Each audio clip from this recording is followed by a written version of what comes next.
Bueno, esto es clase de glúcidos, corresponde a la unidad 7 de lo que es Química Orgánica 2 para la Católica. Y vamos a ver todo lo que son azúcares en esta unidad. En esta primera unidad nosotros tenemos lo que son los hidratos de carbono, los que también conocemos como azúcares, que pueden ser polihidroxialdehídos o polihidroxicetonas. Ya vamos a ver un poco de cómo se escriben, cómo se formulan, pero para que nos vayamos dando una idea, son o aldehídos o cetonas, que pueden ser desde desde azúcares de 3 carbonos, 4 carbonos, 5 carbonos en adelante. Los más importantes son los de 6 carbonos, que son los que vamos a estudiar, y nosotros vamos a estudiar también la clasificación en general. Nosotros tenemos tres tipos de polisacáridos, o mejor dicho, de azúcares que vamos a estudiar, que son monosacáridos, disacáridos y polisacáridos. La parte de oligosacáridos también es un azúcar, pero estamos hablando entre más de 3 o 4 unidades de monosacáridos. Pero para nosotros no va a ser tan importante, sino más estudiar la parte de monosacáridos. Los monosacáridos, como su nombre lo indica, mono significa uno y sacárido significa un azúcar. Entonces van a ser azúcares que estén formados por una unidad de polihidroxialdehído o polihidroxicetonas.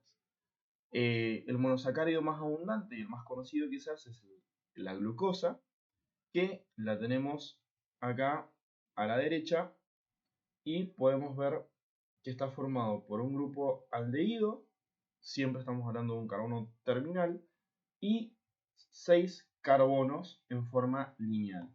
En este caso, como estamos hablando de un azúcar de 6 carbonos, también lo podemos llamar hexosa, pero tenemos, por ejemplo, azúcares de 5 carbonos llamados ribosa, o también de otro tipo de nombres, son pentosas, o el azúcar más pequeño, que es el gliceraldehído, que es una triosa. A su vez, a los monosacáridos nosotros los podemos clasificar en aldosas, si están formados por aldehídos, o cetosas, si están formados por cadenas de cetonas. Cuando estudiamos también la parte de los monosacáridos, estudiamos la actividad óptica que presentan. Cuando hablamos de actividad óptica, lo que estamos hablando es la capacidad que tienen estos compuestos para desviar un plano de luz polarizada que, bueno, esto se ve en alguna máquina para ver si son azúcares naturales o no. No es tanto interés de esta materia, es más de química analítica quizás, pero sí saber que al tener carbonos quirales, estos carbonos quirales pueden, hacen que las estructuras de azúcar presenten actividad óptica. Nosotros vamos a hablar de azúcares L o azúcares D y ya vamos a ver cómo hacer la clasificación. De acá, que es importante que recuerden que un carbono quiral es aquella molécula o, mejor dicho, átomo de carbono que posee 4 sustituyentes distintos entre sí. Bien, para nosotros, ¿qué es lo importante de acá? Que si el grupo oxidrilo de un carbono quiral de un azúcar se encuentra a la derecha, vamos a estar hablando de un azúcar D, o si se encuentra a la izquierda, un azúcar L. Ya vamos a ver cómo lo vamos a aplicar en carbonos de 5 o 6, en azúcares de 5 o 6 carbonos. Bien, de acá que me interesa que sepan cómo clasificar o cómo escribir la configuración de los azúcares. Bien, ¿cómo vamos a estudiar la configuración R y S de un azúcar? Vamos a tomar, por ejemplo, un carbono quiral cualquiera con 4 sustituyentes distintos. Por ejemplo, podemos tomar un oxidrilo, podemos tener un metilo, una cadena de hidrógeno y una cadena, por ejemplo, de un grupo ácido. Este compuesto que estoy escribiendo acá se llama ácido láctico y vamos a ver qué configuración tiene. De acá, ¿qué me interesan que sepan? Que la configuración D y L no tiene nada que ver con la configuración R y S. D y L va por una cuestión de actividad óptica, es decir, cómo va a desviar el plano de luz polarizada, y R y S habla de una cuestión de distribución de los sustituyentes en el espacio.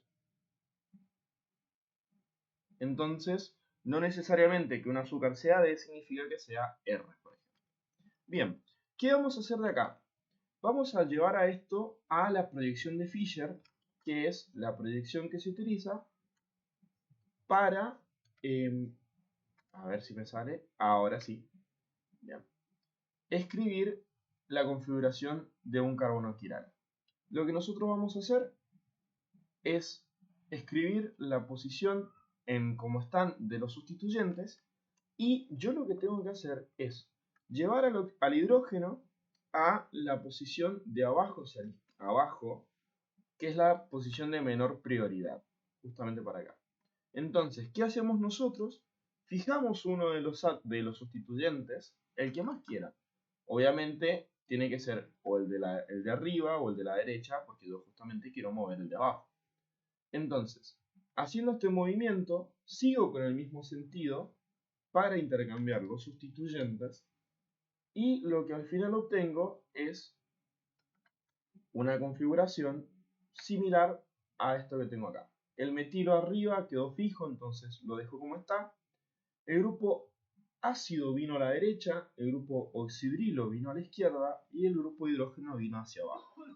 Una vez que yo tengo ya la posición de los sustituyentes en su posición final, valga la redundancia, vamos a aplicar los criterios de, no me va a salir la palabra, los criterios de prioridades relativas. Bien, el primero que siempre tenemos en cuenta es que siempre nombramos a partir del átomo con mayor peso atómico. Y después miramos átomos unidos entre sí. Por ejemplo, de estos tres sustituyentes que me quedan distintos del hidrógeno, yo tengo carbono arriba en el metilo, carbono acá en el grupo ácido y oxígeno en el grupo oxidrilo. Entonces este va a ser de prioridad 1. Ahora, entre el grupo ácido y el grupo metilo, yo tengo en este lado carbono hidrógeno como enlaces, y acá tengo carbono oxígeno. Entre los dos tiene mayor prioridad el de carbono oxígeno, entonces yo voy a tomar como prioridad 2 al grupo ácido y 3 al grupo metilo. También tengo que tener en cuenta que, por ejemplo, un doble enlace con un oxígeno cuenta como dos enlaces simples a un oxígeno. Asimismo, si yo tengo un triple enlace con algún otro elemento, esto también cuenta como tres enlaces simples al mismo elemento. Esto es para hacer criterios de selección de grupos prioritarios. Una vez que yo tengo ya el orden de los sustituyentes, veo cómo se hace el giro, y en este caso se hace en contra de las agujas del reloj, por lo tanto lo llamamos carbono S. Si tenemos un giro que es horario, vamos a escribirlo acá, horario, vamos a estar hablando de una configuración R. Pero si tenemos un giro antihorario, como es este caso, este carbono va a estar con configuración S. Volviendo un poco también al tema de las configuraciones, quiero que vean que en esta diapositiva, disculpen, en los oxidrilos que yo tengo marcados en azul, generalmente son los últimos carbonos antes del carbono 2 hidrógeno, es decir, antes de que se termine la cadena. Son los carbonos que me van a determinar la posición L y D o configuración L y D de un azúcar. En este caso, como están a la derecha, los del último carbono antes de terminar la cadena, son los que me determinan la configuración. En este caso son D, porque tenemos este oxidrilo siempre a la derecha. Del estado a la izquierda sería un azúcar L. Bien. Otra característica y propiedad muy importante de los azúcares es la posibilidad de ciclarse y formar estructuras de anillo. En este caso, estas estructuras de anillo que nosotros tenemos acá se denominan glucopiranosas o también se llaman alfa o beta, dependiendo de la posición del oxidrilo que tenemos acá marcado en azul. Y vamos a ver cómo podemos hacer la ciclación desde un azúcar lineal.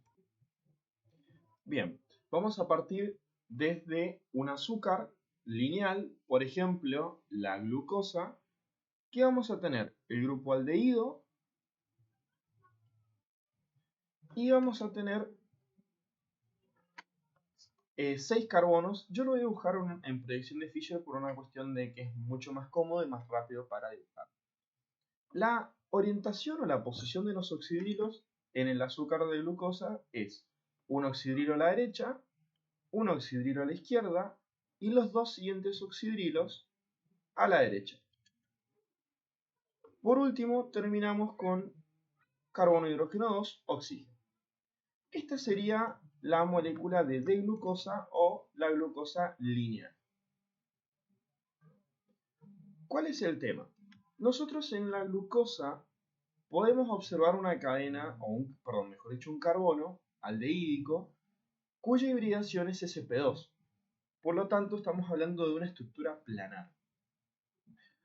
En medio acuoso, y siempre pasa en medio acuoso, generalmente levemente ácido, sucede que el oxidrilo que está en carbono 5, que acá lo pinto con azul, con el par de electrones del oxígeno, puede atacar al carbono carbonílico generando un anillo, es decir, generando un ciclo interno.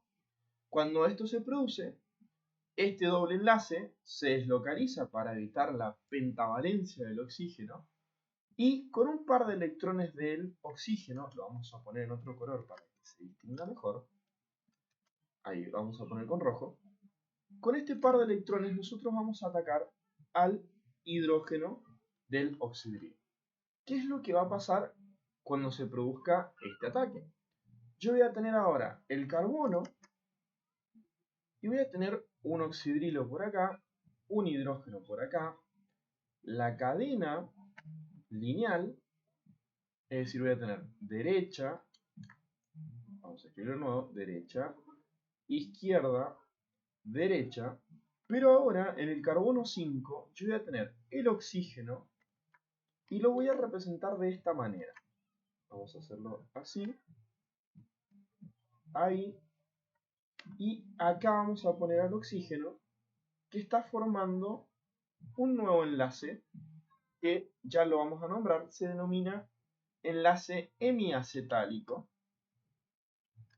o también directamente lo podemos nombrar como hemiacetal.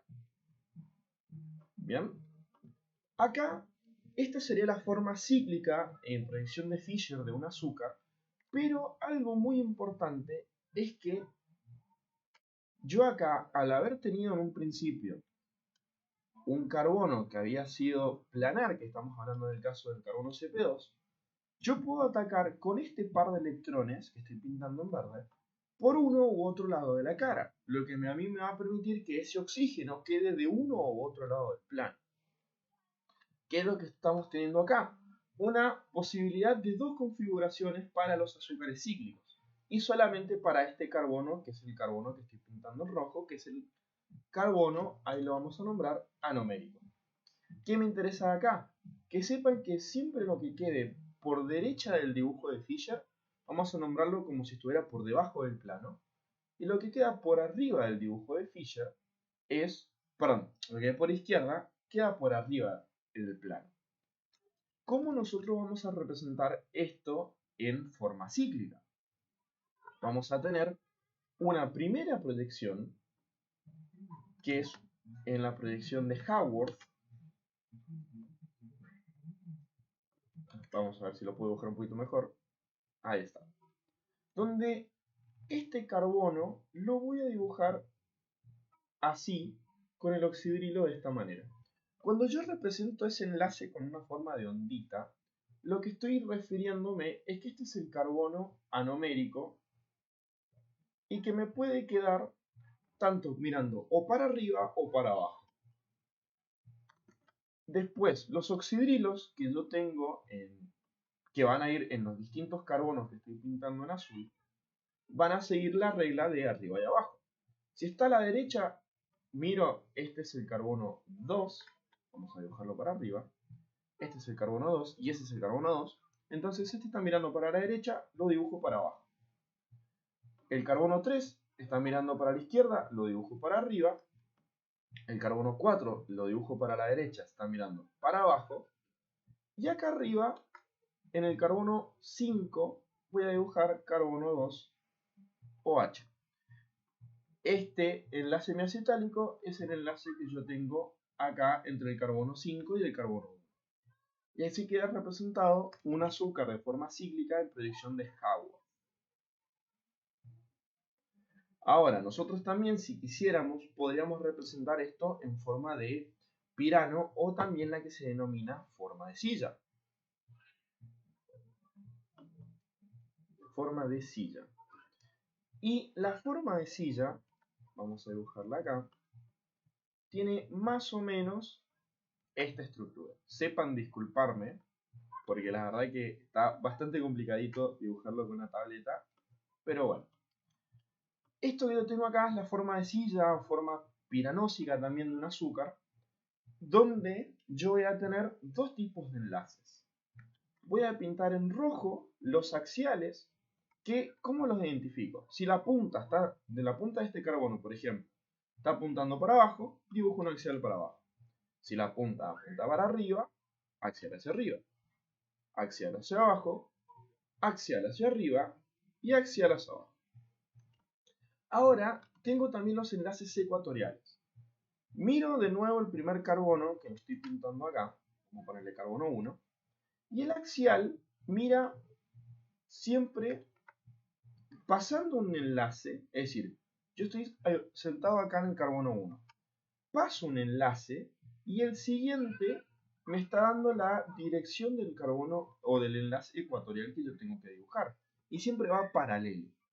Por ejemplo, en este carbono yo paso este enlace que está acá y el siguiente me está dando la dirección del enlace paralelo. Entonces lo dibujo de esta manera. Paso un enlace y el siguiente me está dando la orientación del ecuatorial, ecuatorial y ecuatorial. Bien, de acá, ¿qué me interesa? Si a mí el oxidrilo me llegase a quedar en posición ecuatorial o apuntando hacia arriba, también, mejor dicho, más que ecuatorial, apuntando hacia arriba, nosotros vamos a tener las configuraciones beta. Pero si yo tengo un oxidrilo ahora que me queda apuntando hacia abajo, no importa si es ecuatorial o axial, vamos a tener lo que se denomina la configuración alfa. ¿Bien? Entonces así yo puedo tener el nombre de beta de glucopiranosa si el oxidrilo me queda apuntando hacia arriba, o puedo tener también alfa de glucopiranosa si el oxidrilo me queda apuntando hacia abajo. Esto va a depender de cómo nosotros hagamos el ataque al carbono anomérico en el paso de la ciclación, y depende también del ejercicio de lo que nos pida la profesora en este caso. Bien, ahora lo que quiero explicarles un poco también es un mecanismo que se denomina mutarrotación o rotación del carbono anomérico en medio ácido. Esta posibilidad de que el carbono anomérico, que es el carbono que yo estoy pintando acá en rojo, pueda girar en medio ácido, a mí me da azúcares más o menos estables que ya los vamos a estudiar. Esto siempre se hace en medio levemente ácido y partimos desde la protonación del oxígeno del hemiacetal, tomando un protón del medio con un par de electrones. Cuando ese oxígeno toma un protón, Para recuperar ese par de electrones, nosotros deslocalizamos ese enlace que estoy marcando ahí. Es decir, se abre el anillo. Una vez que yo protono, lo que obtengo es un oxidrilo en el carbono, en el oxígeno biacetálico, pero ahora yo voy a tener una carga positiva en este carbono de acá. ¿Cómo la voy a recuperar? Puedo hacer con el ataque de... Lo puedo hacer de dos maneras. O deslocalizo el par de electrones de este oxígeno formando un doble enlace. O también lo que puedo llegar a hacer es atacar de nuevo con el carbono o con el oxígeno biacetálico. Yo se los voy a explicar haciendo un doble enlace con el oxígeno del... no me va a salir ahora. Del carbono numérico. Ahí está. Bien.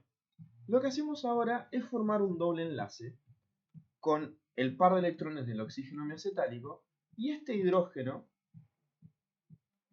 se va a liberar favorecido por el medio ácido. Lo que yo voy a obtener ahora es, acá tengo el oxidrilo y acá tengo un carbono con un doble enlace y acá un hidrógeno. ¿Qué es lo que va a pasar?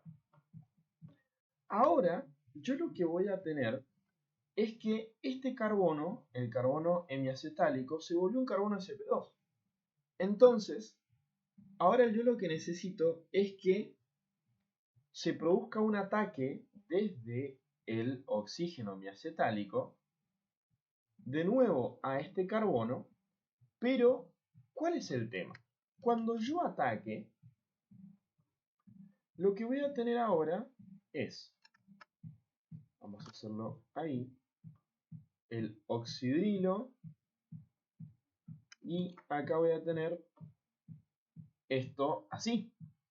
Es decir, vuelvo a formar el enlace, acá voy a tener una carga positiva y cuando yo hago el ataque acá, también estoy volviendo a deslocalizar la carga negativa sobre el oxígeno. Es decir, que voy a tener ahora el oxígeno pero hacia abajo, porque justamente lo que yo quiero hacer es la rotación de ese carbono. Como esto me queda con una carga negativa, lo que voy a hacer es tomar un protón del medio, que es el mismo que eliminamos hace un ratito, para estabilizar cargas. Y ahora lo que voy a tener es, a ver, lo vamos a hacer de esta manera. Voy a tener el azúcar ya cerrado, con el oxígeno hacia abajo, pero ahora necesito recuperar esta carga, o sea, necesito recuperar el par de electrones para compensar esta carga positiva. ¿Qué es lo que voy a hacer? Voy a eliminar ese hidrógeno. ¿Y cómo lo hago? Como estoy favorecido por el medio, directamente digo que se va a eliminar como un protón. Entonces ahora lo que me queda es el azúcar ya formado nuevamente, pero con el oxígeno o el oxidrilo, ahí, que me estoy dando cuenta que no lo escribí, apuntando hacia abajo. Este mecanismo siempre se va a dar y generalmente, ¿cuál es la idea? Si hablamos de porcentaje de estabilidad, nosotros tenemos 36% para el oxidrilo en posición axial y 64% para la posición ecuatorial. ¿Esto por qué se da? Estamos pensando al oxidrilo como un grupo voluminoso. Si yo tengo a los oxidrilos ubicados en posición axial, yo lo que estoy teniendo es un impedimento estérico, que lo voy a dibujar, a ver, con este color, con azul, entre los sustituyentes en posición axial. Es decir, van a estar molestándose dentro del anillo y van a ser muy poco estables porque tenemos mucho impedimento estérico. En cambio, si yo los llevo a posición ecuatorial, van a ser más estables porque los sustituyentes en posición axial son hidrógenos únicamente. Son más pequeños, entonces no hay tanta molestia. Bien, siguiendo un poco con la clase, lo que tenemos ahora son glucósidos, que se denominan, que son compuestos que se dan a partir de la reacción de dos glucosas. Yo, por ejemplo, acá tengo una glucopiranosa beta, donde el oxidrilo está en posición beta, pues está apuntando hacia arriba. Y acá también tengo otra glucopiranosa, también con el oxidrilo en posición beta. Cuando dos azúcares reaccionan entre los carbonos aroménicos, forman lo que se denomina enlace glicosídico o glucosídico, que es lo que me da lugar a un disacárido. En este caso yo mezclé dos unidades de glucosa para formar este compuesto que se denomina beta de glucopiranosil, que es esta estructura de acá, 1,4, es decir que el enlace se está dando entre los carbonos 1 de la primera glucosa y el carbono 4 de la segunda glucosa, beta de glucopiranosa. ¿Bien? De acá nosotros también vamos a tener distintos tipos de compuestos. Podemos hacer que los azúcares reaccionen con aminas para formar glucosaminas. Y la más importante es esta que yo tengo acá, que es la glucopiranosil-metilamina, que es, o la N-acetilglucosamina, que también se denomina, que es digamos, la unidad más pequeña de los polímeros de quitina. Que la quitina funciona como un exoesqueleto en plantas y hongos. También tenemos oxiacil derivados, que funcionan también como grupos protectores en lo que es la síntesis de compuestos orgánicos. Los estoy pasando muy por encima porque estos son ejemplos más que nada que les piden que se los aprendan. Acá están las ecuaciones. No hay mecanismo, acá solo interesa que reemplacen los hidrógenos de los oxidrilos por grupos acetilos. También tengo oximetil derivados, donde si bien es muy parecida a la parte de los oxiacil, los oximetil solo se hacen con un grupo metilo en vez de un grupo acetilo. Generalmente, cuando yo tengo un grupo metilado, si yo hago una hidrólisis en medio ácido, que es lo que yo tengo acá, voy a tener solo la desprotección del carbono anomérico. Esto sirve más que nada para diferenciar una glucosa o, por ejemplo, una piranosa de una furanosa, que son distintos tipos de formas de presentar un azúcar. Tenemos también las osazonas, que las osazonas son azúcares, o mejor dicho, sí, formación de azúcares que se hacen reaccionar con fenilhidracina para hacer reconocimiento. Ya voy a averiguar, pero creo que esta no se la tienen que saber con mecanismo. Y también lo que tengo acá son alcoholes de azúcares. Es decir, nosotros, además de azúcares de aldehídos y cetonas, también podemos tener, en vez de un aldehído, otro grupo de alcohol. Entonces, damos lugares a azúcares totalmente hidroxilados, que en este caso, por ejemplo, tenemos el glucitol, o el sorbitol, o el manitol, que son azúcares que se utilizan como conservantes en algunos tipos de alimentos. También tenemos tipos de ácidos de azúcares. Tenemos tres clasificaciones: ácidos aldónicos, que son los ácidos que presentan, o mejor dicho, azúcares que presentan un grupo carboxilo en el primer carbono; ácidos urónicos, que son los que presentan grupos ácidos en el último carbono; y azúcares o ácidos aldáricos, donde tengo ácidos en los dos carbonos, tanto en el principio como en el final. Ahí tienen un poquito de cómo se llega a cada uno. Y qué es lo importante de acá, que estos tipos de azúcares son muy importantes para la síntesis de vitaminas, por ejemplo, o también para el reconocimiento de azúcares en muestras de pacientes. Bien. Acá, una reacción que es muy importante a nivel de azúcares es la de los azúcares reductores.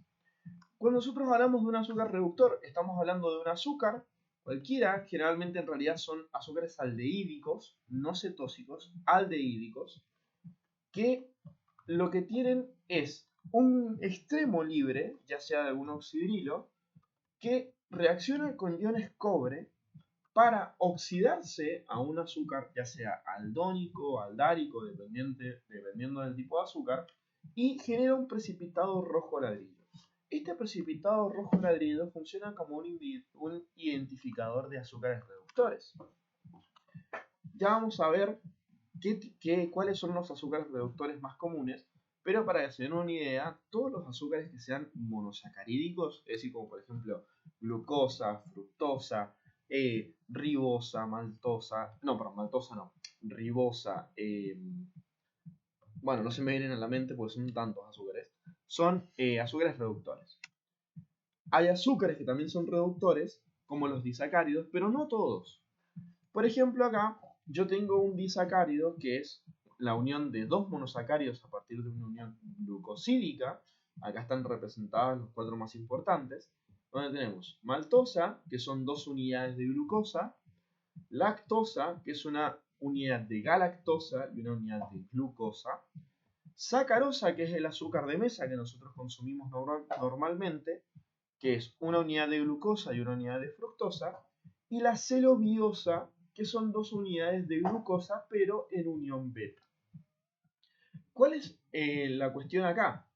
Yo tengo que mirar siempre el carbono 1 de los azúcares para ver si tengo un extremo oxidrilo libre. Por ejemplo, acá en la maltosa, yo estoy teniendo este oxidrilo libre en el carbono 1, por lo tanto puedo decir que es un azúcar reductor.